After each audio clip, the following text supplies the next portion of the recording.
Welcome to H live. आज है 6 अगस्त 2023। 6 अगस्त 2023 से जो भी इंपॉर्टेंट क्वेश्चन बनेंगे उनको इस वीडियो में डिस्कस करेंगे। अगर वीडियो आपको अच्छा लगे तो लाइक कीजिएगा, शेयर कीजिएगा और सब्सक्राइब कीजिएगा। तो बिना देरी हुए वीडियो को शुरू करते हैं। तो आज का अपना पहला क्वेश्चन है, किस सरकार ने शुभ यात्रा नामक एक अभूतपूर्व योजना शुरू की है?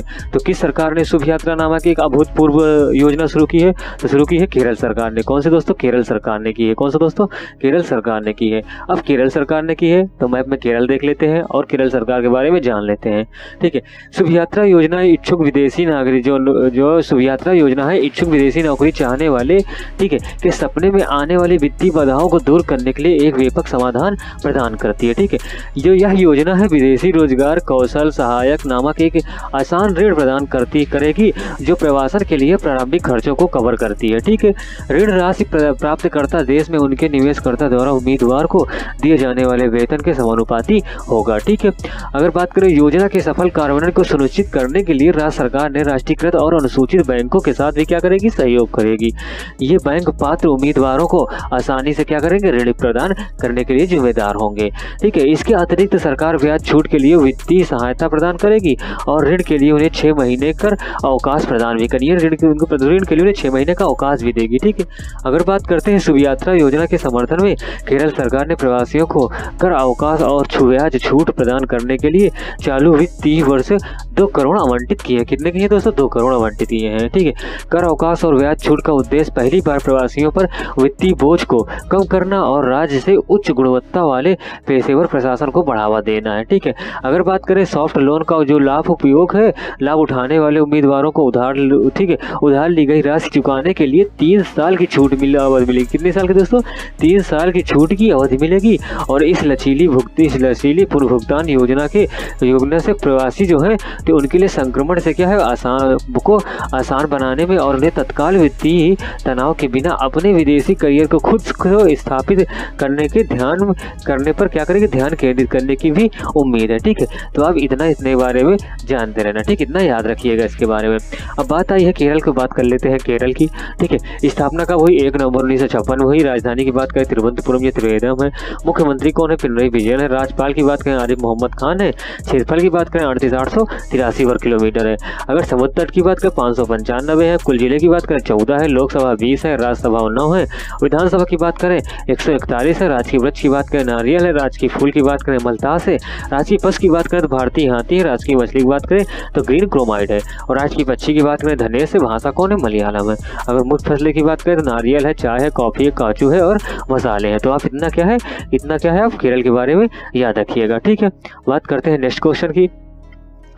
लिखो पद्म भूषण पुरस्कार विजेता और IAS अधिकारी कौन थे जिनका निधन हो गया? ठीक है, पद्म भूषण पुरस्कार विजेता और IAS अधिकारी कौन थे जिनका क्या हो गया? मृत्यु हो गया। तो कौन थे दोस्तों? एन विट्ठल थे। कौन थे? एन विट्ठल थे। ठीक, एन विट्ठल थे। ठीक है, अब बात आई एन विट्ठल की, तो एन विट्ठल को देख लेते हैं। ये है एन विट्ठल। ठीक है दोस्तों, पद्म भूषण से सम्मानित 1960 बैच के गुजरात कैडर के IPS अधिकारी एन विट्ठल जो है, एन विट्ठल का है चेन्नई में क्या हुआ? निधन हो गया। कहाँ निधन हो गया दोस्तों? चेन्नई में क्या हुआ? इनका निधन हो गया। प्रधानमंत्री नरेंद्र मोदी ने पूर्व लोक सेवक एन विट्ठल के निधन पर दुख व्यक्त किया है। अगर एक ट्वीट में प्रधानमंत्री ने कहा कि श्री विट्ठल के अपने कार्यकाल के दौरान गुजरात के विकास में महत्वपूर्ण भूमिका निभाई है और देश की प्रगति में महत्वपूर्ण योगदान भी क्या है इनका है। ठीक है, श्री मोदी ने विट्ठल के परिवार को संवेदना भी क्या की है? व्यक्त किया है। ठीक है, तो आप इस क्वेश्चन के बारे में इतना याद रखिएगा। बात करते हैं नेक्स्ट क्वेश्चन की। तो नेक्स्ट क्वेश्चन है, भारतीय स्टेट बैंक का मुनाफा कितने करोड़ पहुंचा? यानी जो भारतीय स्टेट बैंक है उसका जो मुनाफा है कितने करोड़ पहुंचा? तो कितने करोड़ पहुंचा दोस्तों? 16,884 करोड़। कितना दोस्तों? 16,884 करोड़ पहुंचा हुआ है। ठीक है, यानी ऑप्शन ए सही है। अब बात आई है SBI की और इसके मुनाफे की, तो इसके बारे में बात कर लेते हैं।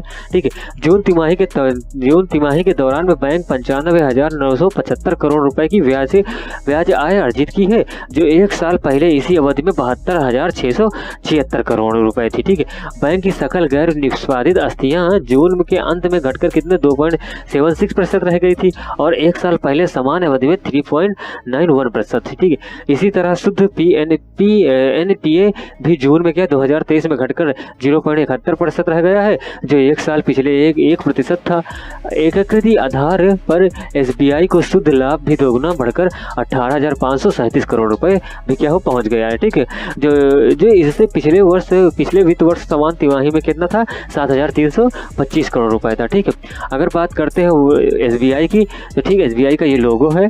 अगर इसकी बात करें तो क्या 1955 में इंपीरियल बैंक ऑफ इंडिया के नियंत्रण के हित रिजर्व बैंक ने क्या कर लिया था, इसी के साथ भारतीय स्टेट बैंक क्या हो गई थी, अस्तित्व में आया था। किसके अस्तित्व में आया था, 1955 में इंपीरियल बैंक ऑफ इंडिया के नियंत्रण में। ठीक है, उसके बाद क्या, भारतीय स्टेट बैंक की जो स्थापना इंपीरियल बैंक के उत्तराधिकारी के रूप में संसद में एक अधिनियम द्वारा की गई थी। ठीक है, किसके उत्तराधिकारी के रूप में, भारतीय स्टेट बैंक, इसके इंपीरियल बैंक, यानी पहले इंपीरियल बैंक था, उसके बाद क्या हुआ था 1955 में इसका नामकरण क्या हो गया था, भारतीय स्टेट बैंक हो गया था। ठीक है, क्या हो गया था, भारतीय स्टेट बैंक हो गया था।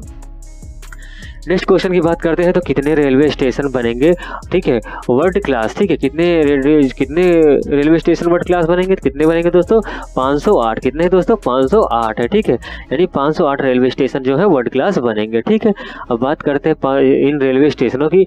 ठीक है, अमृत भारत स्टेशन योजना के तहत देश भर में 1309 स्टेशनों का आधुनिकीकरण किया जाएगा। इसमें पहले चरण में 508 स्टेशन को शामिल किया गया है, जिन पर 24,470 करोड़ रुपए की लागत आएगी। प्रधानमंत्री नरेंद्र मोदी ने वीडियो कॉन्फ्रेंसिंग के जरिए पिछले चरण में शामिल रेलवे स्टेशन के मानवीकरण कार्य पर आधारशिला रखेंगे। ठीक है, इस दौरान वह यात्रियों को भी क्या करेंगे, संबोधित करेंगे। ठीक है, यात्रियों को भी क्या करेंगे, संबोधित करेंगे। इस योजना के तहत रेलवे स्टेशन को सिटी सेंटर के रूप में विकसित किया जाएगा और सरकार यात्री सुविधाओं में सुधार कर जोर दे रही है और प्रधानमंत्री मोदी व्यक्तिगत रूप से रेलवे की प्रगति की निगरानी कर रहे हैं। उनके बहुमूल्य इनपुट इन पुनर्निर्मित स्टेशनों को डिजाइन करने में सहायक कर रहे हैं, जिससे यात्रियों के लिए एक सहज और आरामदायक अनुभव सुनिश्चित किया जाएगा। ठीक है, तो आप इसके बारे में इतना याद रखिएगा। बात करते हैं नेक्स्ट क्वेश्चन की। तो नेक्स्ट क्वेश्चन है, भारतीय वायुसेना को किसने दिया स्पाइक मिसाइल। ठीक है, जो स्पाइक मिसाइल किसने दिया, तो किसने दिया दोस्तों, इजराइल दिया। किसने दिया दोस्तों, इजराइल ने दिया। ठीक है, यानी ऑप्शन सी सही है, इजराइल ने दिया है।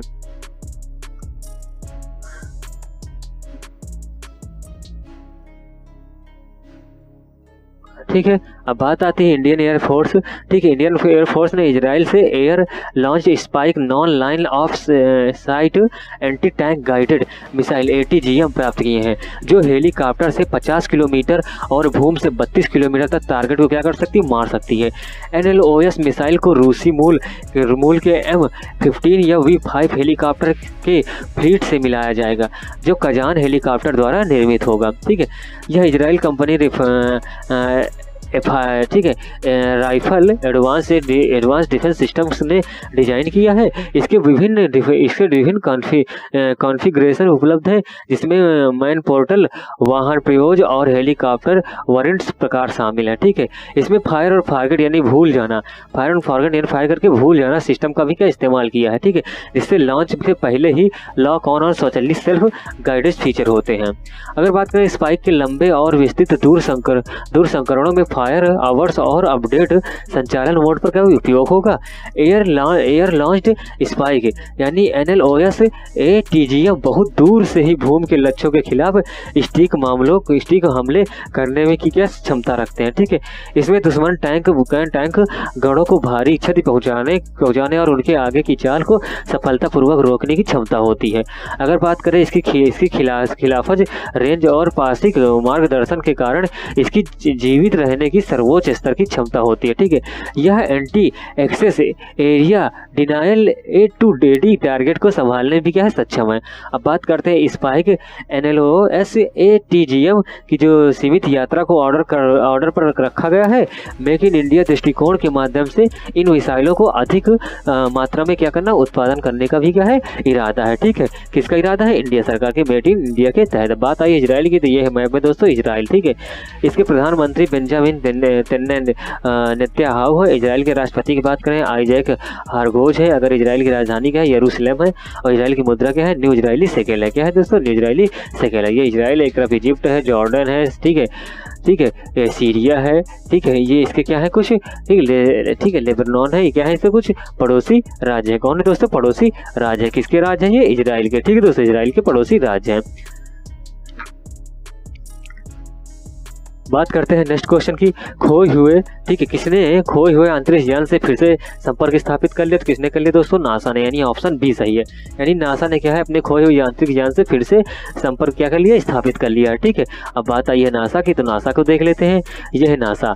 नासा ने 1977 में अंतरिक्ष की खोज के लिए भेजे गए अपने खोए हुए अंतरिक्ष यान YS-2 से फिर से संपर्क स्थापित कर लिया है।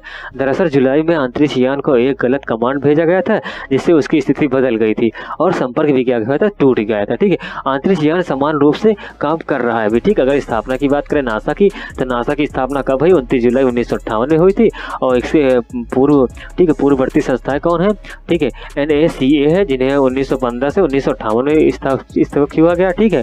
और फिर आधिकारिक क्षेत्र की बात करें, अमेरिका वाशिंगटन है। मुख्यालय की बात, सॉरी, अमेरिका सरकार है। मुख्यालय की बात करें तो वाशिंगटन DC है। कौन से दोस्तों? वाशिंगटन DC है। अब बात करते हैं नेक्स्ट क्वेश्चन की। तो नेक्स्ट क्वेश्चन है, कितने विरासत स्थल यूनेस्को के मुताबिक खतरे में है? तो कितने हैं दोस्तों? 56, यानी ऑप्शन ए सही है। यानी यूनेस्को के मुताबिक 56 विरासत स्थल क्या है? खतरे में है, ठीक है। कितने हैं दोस्तों? 56 है, ठीक है। अब यूनेस्को की बात आई है, ठीक है।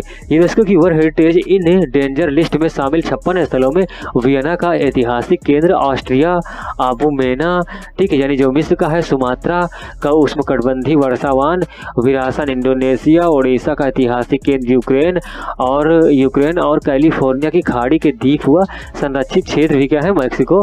इसमें क्या है? यानी किसमें क्या है? सम्मिलित है। किसमें? जो 56 स्थल है इसमें सम्मिलित है, ठीक है। इराक के असूर यानी कला सैकत, इटरा और सामर्स पुरातात्विक शहर भी क्या है? इसमें सूची में शामिल है, ठीक है। अगर बात करें संयुक्त राष्ट्र शैक्षिक विज्ञान एवं संस्कृत संगठन यूनेस्को की वर्तमान महानिदेशक कौन है? आर्द अजोले हैं। कौन दोस्तों हैं? आर्द अजोले हैं, ठीक है। अगर यूनेस्को की बात करें, 58वां संसदीय कार्यकाली बोर्ड ने 13 अक्टूबर 2017 को फ्रांस की पूर्व संस्कृत मंत्री आर्द अजोले, ठीक है, को संगठन का महानिदेशक क्या किया? पद का नामित किया गया। किसको किया गया? आर्द अजोले। कब किया गया? 13 अक्टूबर 2017 को, ठीक है। इन्होंने इस पद पर नवंबर 2017 से बुल्गारिया की इरिना और बोकोवा का स्थान भी ग्रहण किया है, ठीक है। यानी क्या किया है? इल्बोरिया का इरिना और बोकोवा का स्थान भी क्या कर लिया है? ग्रहण कर लिया है, ठीक है। तो दोस्तों आप इतने इसके बारे में इतना याद रखिएगा। बात करते हैं नेक्स्ट क्वेश्चन की। भारतीय सेना ने कौन से नए शक्ति का संबोधन किया है? तो भारतीय सेना ने कौन से नए शक्ति का संबोधन किया है? तो वो दोस्तों कौन है? तो कौन है वो? नाग-एन हेलेना है। कौन है दोस्तों? नाग-एन हेलेना है, ठीक है। कौन है दोस्तों? नाग-एन हेलेना है, ठीक है। कौन है? नाग-एन हेलेना है, ठीक है। तो अब बात करते हैं नाग-एन हेलेना की, ठीक है दोस्तों। नाग-एन हेलेना की बात कर लेते हैं। तो भारतीय सेना और भारतीय वायुसेना ने स्थानांतरित होने के लिए भारतीय निर्मित Nag anti tank guided missile ATGM और Helina Dhruvastra missile system and variant Dhruvastra परीक्षण को पूरा करने के बाद स्थानांतरित किया जाएगा, ठीक है। अगर नाग जो बात करें, जो ATGM है और हेलेना ध्रुवस्थ मिसाइल दोनों ही रक्षा अनुसंधान और विकास संगठन DRDO द्वारा विकसित किया गया। किसके द्वारा दोनों किया गया है? DRDO द्वारा विकसित किया गया है, ठीक है।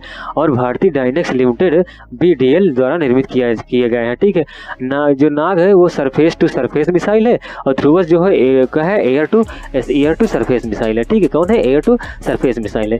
अगर बात करें नाग, जिसे प्राग-पिना भी कहते हैं, एक तृतीय पीढ़ी का एंटी टैंक गाइडेड मिसाइल है जिसमें fire and forget top attack क्षमता होती है, ठीक है।